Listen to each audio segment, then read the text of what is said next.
Hello friends, welcome to my YouTube channel Vishweshwar Kumar. Devshayani Ekadashi का महत्व। ब्रह्मवैवर्त पुराण में देवसैनी एकादशी के विशेष महत्व का वर्णन किया गया है।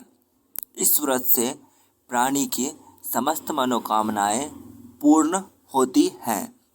यह एकादशी आषाढ़ मास के कृष्ण पक्ष की एकादशी, जिसे योगिनी एकादशी कहते हैं, के बाद आती है। आषाढ़ मास के शुक्ल पक्ष की एकादशी को ही देवसैनी एकादशी कहा जाता है। इसी एकादशी से चातुर्मास का आरंभ माना जाता है। इस अवधि में कोई भी शुभ कार्य जैसे विवाह आदि नहीं किया जाता। मान्यता है कि इस दिन से भगवान श्री हरि विष्णु क्षीर सागर में शयन करते हैं और फिर 4 माह बाद उन्हें उठाया जाता है। उस दिन को देवोत्थानी एकादशी कहा जाता है। इस बीच के अंतराल को ही चातुर्मास कहा गया है।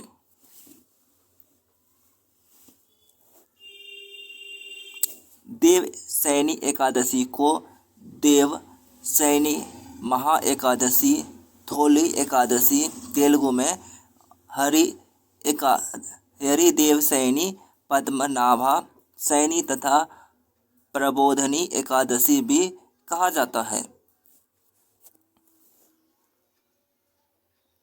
देवसैनी एकादशी व्रत कथा। धर्मराज युधिष्ठिर ने कहा, हे केशव, आषाढ़ शुक्ल एकादशी का क्या नाम है? इस व्रत के करने की विधि क्या है और किस देवता का पूजन किया जाता है? श्री कृष्ण कहने लगे, हे युधिष्ठिर, जिस कथा को ब्रह्मा जी ने नारद जी से कहा था, वही मैं तुमसे कहता हूँ। एक बार देव ऋषि नारद जी ने ब्रह्मा जी से इस एकादशी के विषय में जानने की उत्सुकता प्रकट की। तब ब्रह्मा जी ने उन्हें बताया, सतयुग उनके राज्य में पूरे 3 वर्षों तक वर्षा न होने के कारण भयंकर अकाल पड़ा। इस अकाल से चारों ओर त्राहि त्राहि मच गए। धर्म पक्ष के यज्ञ, हवन, पिंडदान, कथा, व्रत आदि में कमी हो गई। जब मुसीबत पड़ी हो तो धार्मिक कार्यों में प्राणी की रुचि कहाँ रहती है? प्रजा ने राजा के पास जाकर अपनी वेदना की दुहाई दी। गुमांत में माधाता नामक एक चक्रवर्ती सम्राट राज्य करते थे।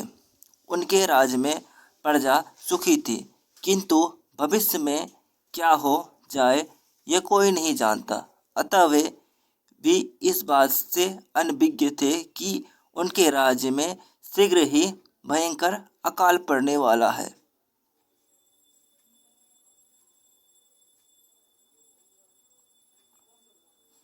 उनके राज्य में पूरे 3 वर्ष तक वर्षा न होने के कारण भयंकर अकाल पड़ा। इस अकाल से चारों ओर त्राहि त्राहि मच गई। धर्म पक्ष के यज्ञ, हवन, पिंडदान, कथा, व्रत आदि में कमी हो गई। जब मुसीबत पड़ी हो तो धार्मिक कार्यों में प्राणी की रुचि कहाँ रह जाती है? प्रजा ने राजा के पास जाकर अपनी वेदना की दुहाई दी। राजा तो इस स्थिति को लेकर पहले से ही दुखी थे।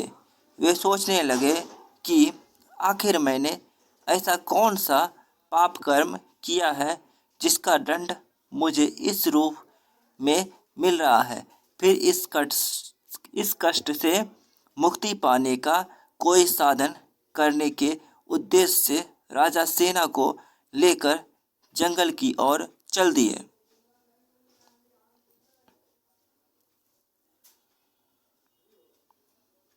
वहाँ विचरण करते करते एक दिन वे एक ब्रह्मा जी के पुत्र अंगिरा ऋषि के आश्रम में पहुँचे और उन्हें साष्टांग प्रणाम किया।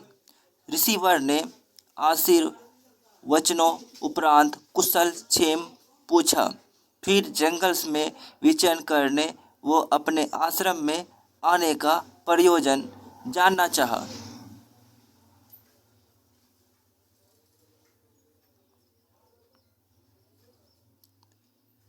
तब राजा ने हाथ जोड़कर कहा, महात्मन, सभी प्रकार से धर्म का पालन करता हुआ भी मैं अपने राज्य में दुर्भिक्ष का दृश्य देख रहा हूँ। आखिर किस कारण से ऐसा हो रहा है? कृपया इसका समाधान करें।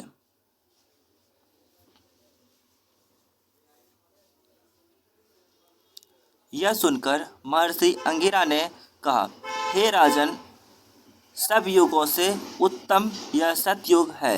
इसमें छोटे से पाप का भी बड़ा भयंकर दंड मिलता है।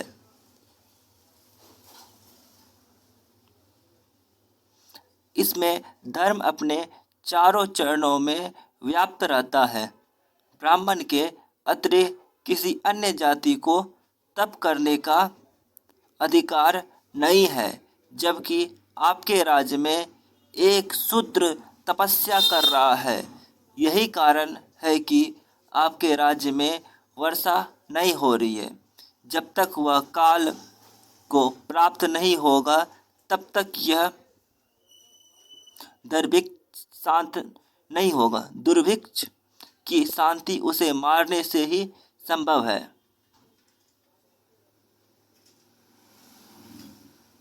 किंतु राजा का हृदय एक निरपराध शुद्ध तपस्वी का समन करने को तैयार नहीं हुआ। उन्होंने कहा, हे देव, मैं उस निरपराध को मार दूं, यह बात मेरा मन स्वीकार नहीं कर रहा है। कृपा करके आप कोई और उपाय बताएं। महर्षि अंगिरा ने बताया, आषाढ़ मास के शुक्ल पक्ष की एकादशी का व्रत करें। इस व्रत के प्रभाव से अवश्य ही वर्षा होगी।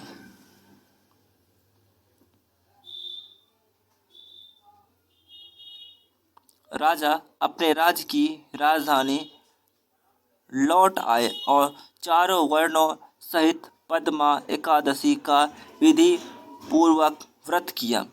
व्रत के प्रभाव से उनके राज्य में मूसलाधार वर्षा हुई और पूरा राज्य धन्य धान्य से परिपूर्ण हो गया।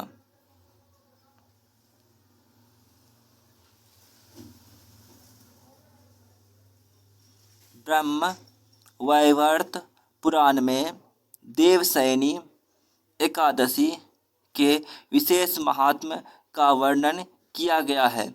इस व्रत से प्राणी की समस्त मनोकामनाएं पूर्ण होती है।